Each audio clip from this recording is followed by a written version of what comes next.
নমস্কার বন্ধুরা, তোমাদের সবাইকে অনেক অনেক স্বাগত জানাই আবার একটা নতুন ভিডিওতে বন্যা রান্নাঘরে। আজকে কিন্তু একটা নতুন রেসিপি নিয়ে চলে এসেছে। শীতকাল মানে কিন্তু পিঠাপুলি, সবার বাড়িতে পিঠাপুলি হয় কম বেশি। তো আজকে আমাদের বাড়িতেও হবে, আর আমি বানাবো আজকে সুশি পিঠা। একদম সহজ পদ্ধতিতে, যারা এখনো পর্যন্ত সুশি পিঠা কাটতে পারে না বা বানাতে পারে না, তারা এই ভিডিওটা দেখার পর অবশ্যই বানাতে পারবে। আর বাড়িতেও তোমরা একবার ট্রাই করে দেখবে, আশা করি তোমাদের অনেক অনেক ভালো লাগবে। তার জন্য দেখো আমি এখানে সবকিছু নিয়ে বসে পড়েছি। তো এই সুশি পিঠা বানাতে কিন্তু তেমন কিছু জিনিস লাগে না, দু একটা উপকরণ থাকলেই কিন্তু হয়ে যায়। এখানে নিয়েছি আমি আতপ চালের গুঁড়ি, তোমরা এখানে সেদ্ধ চালের গুঁড়ি বা যেটা নিতে পারো, আমি নিয়েছি এখানে আতপ চালের গুঁড়ি। তো এই সাইডে আমি কিন্তু এবার তো গ্যাস ধরিয়ে কড়াই বসিয়ে দিয়েছি। এবার কড়াইতে দিয়ে দেবো সুশি পিঠার যে ডোটা বানাবো, তার জন্য কিন্তু গরম জল লাগবে। তার জন্য আমি জল দিয়ে দেবো কড়াইতে। তো দেখো এখানে কিন্তু পরিমাণ মতন আমি জল দিয়ে দিয়েছি, যে যেমন বানাবে তেমন ভাবে জল দেবে। আমি কিন্তু এই পরিমাণে বানাবো, তার জন্য কিন্তু এইটুকু জল দিয়ে দিয়েছি। এবার জলের ভিতর দিয়ে দেবো স্বাদ অনুসারে লবণ। জল কিন্তু খুব ভালোভাবে ফুটে গেছে। এবার অল্প অল্প চালের গুঁড়ো দেবো আর মেশাতে থাকবো।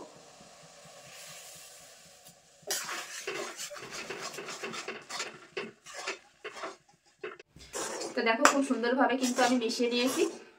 এবার ঢেলে নেব। তো এবার আমি ঢেলে নেব। তো দেখো ঢেলে নিয়েছি। এই গরম অবস্থায় কিন্তু একটু মাখাতে হবে, তার জন্য কিন্তু হাত দিয়ে মাখালে লেগে যাবে। এই জন্য আমি একটা গ্লাস নিয়ে নিয়েছি, ছোট গ্লাস। গ্লাসের এই পিছনের দিকটা দিয়ে আমি এরকম মেখে নেব। মাখাটা যত ভালো হবে পিঠাটাও কিন্তু তত ভালো হবে। তো এবার হাত দিয়ে মেখে কিন্তু একটা ডো বানিয়ে নেব আমি।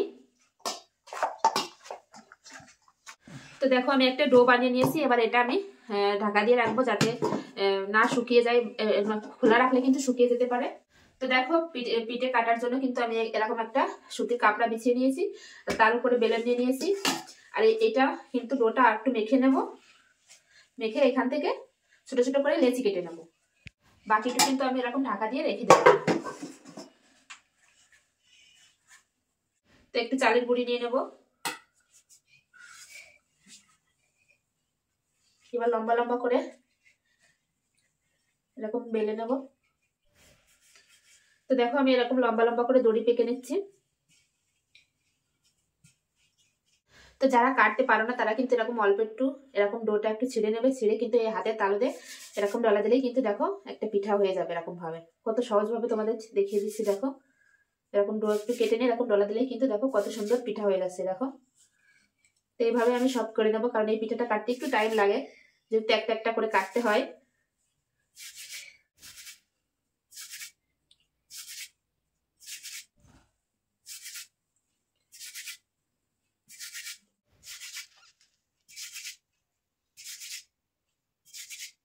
তো দেখো আমি এখানে গ্যাস ধরিয়ে কিন্তু দুধ বসিয়ে দিয়েছি। আমি এখানে শুধু দুধ দিয়ে বানাবো, এর ভিতর কোনো জল দেবো না। শুধু দুধ দিয়ে বানালে কিন্তু খেতে দুর্দান্ত লাগে। তো দুধটা জাল দিয়ে নেবো আমি। তো দেখো দুধটা জাল দিতে দিতে কিন্তু কত সুন্দর সর পড়ে গেছে, যেহেতু দুধের ভিতর কোনো জল মেশানো নেই। দেখো কত মোটা সর পড়ে গেছে। সেটা এখন মিশিয়ে দেবো। দিয়ে আমি এখন দিয়ে দেবো এর ভিতর স্বাদ অনুযায়ী চিনি। তোমরা মিষ্টিটা বাড়িয়ে কমে দিতে পারো। তো আমি দিয়ে দেবো চিনি দিয়ে করছি, তোমরা চাইলে এখানে গুড় দিয়েও করতে পারো। আর দেখো আর এইটুকু বানালে হয়ে যায়। দেখো কতগুলো পিঠা হয়ে গেছে আর কেটে নিয়েছি, দেখো কত সুন্দর লাগছে। তো এর ভিতর দুধের ভিতর দিয়ে দেবো দুটো এলাচের মুখ ফাটিয়ে দিয়ে দেবো, যাতে ঘ্রাণটা খুব ভালো আসে। আর দিয়ে দেবো সামান্য পরিমাণে একটু লবণ দিয়ে সুন্দর করে ফুটিয়ে নেব।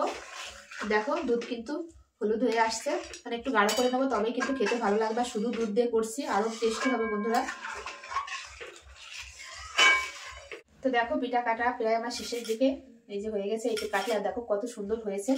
তো সব পিঠা কিন্তু আমার কাটা হয়ে গেল। এই দেখো দেখো এক থালা হয়েছে পিঠা। আর পাশে কিন্তু দুধটাও জাল হয়ে গেছে। এখন পিঠাটা রান্না করে নেব। তো দেখো কত সুন্দর দেখা যাচ্ছে পিঠাগুলো। কেমন হয়েছে বলবে অবশ্য কমেন্টে আমার এই চুষি পিঠাগুলো। তো দেখো দুধ চিনি কিন্তু আমি খুব ভালোভাবে ফুটিয়ে নিয়েছি। এখন পিঠাগুলো দিয়ে দেবো। যে পিঠাগুলো বানিয়ে রেখেছি এই পিঠাগুলো কিন্তু আমি দিয়ে দেবো দুধের ভিতর। দিয়ে একটু রান্না করে নেব। সবটাই দিয়ে দেবো কিন্তু দুধের ভিতর। পিঠেগুলো দেওয়ার পরে দেখো কত সুন্দরভাবে ফুটছে পিঠেগুলো। তার একটু ফুটিয়ে নেব, তাহলেই কিন্তু চুষি পিঠা একদম রেডি হয়ে যাবে। কত সহজ দেখো বানানোর রেসিপিটা। তো চুষি পিঠাটা রান্না হয়ে গেছে। এখন আমি গ্যাসটা বন্ধ করে দেব। এখন আমি গ্যাসের উপর থেকে নিচে নামিয়ে নেব। নামিয়ে জায়গাটা পরিষ্কার করে নেব, ততক্ষণ ঠান্ডা হয়ে যাবে, তারপরে খাবো।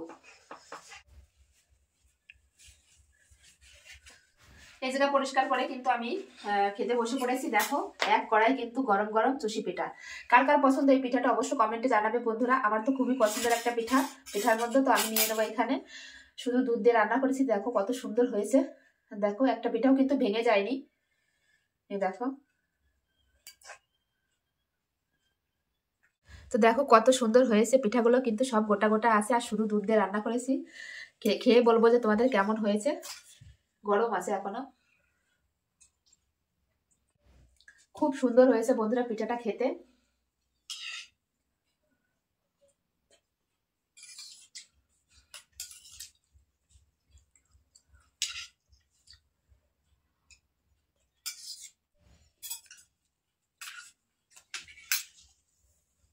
খুবই সুন্দর লাগছে বন্ধুরা পিঠাটা গরম গরম খেতে। আবার কিন্তু ঠান্ডা হয়ে গেলেও কিন্তু খেতে খুবই দুর্দান্ত লাগে। আজকে রান্না করে রেখে দেবে, তো সকালে খাবে, সেই পিঠা খাওয়ার মজাই আলাদা আর গরম গরম খাওয়ার মজাই আলাদা। তো আমার এই চুষি পিঠার রেসিপিটা কেমন লাগলো অবশ্যই কমেন্টে জানাবে বন্ধুরা। ভালো লাগলে অবশ্যই লাইক কমেন্ট শেয়ার করবে আর চ্যানেলটি সাবস্ক্রাইব করবে। যারা যারা এখনো পর্যন্ত চ্যানেলটি সাবস্ক্রাইব করবে তো প্লিজ বন্ধুরা চ্যানেলটি সাবস্ক্রাইব করবে।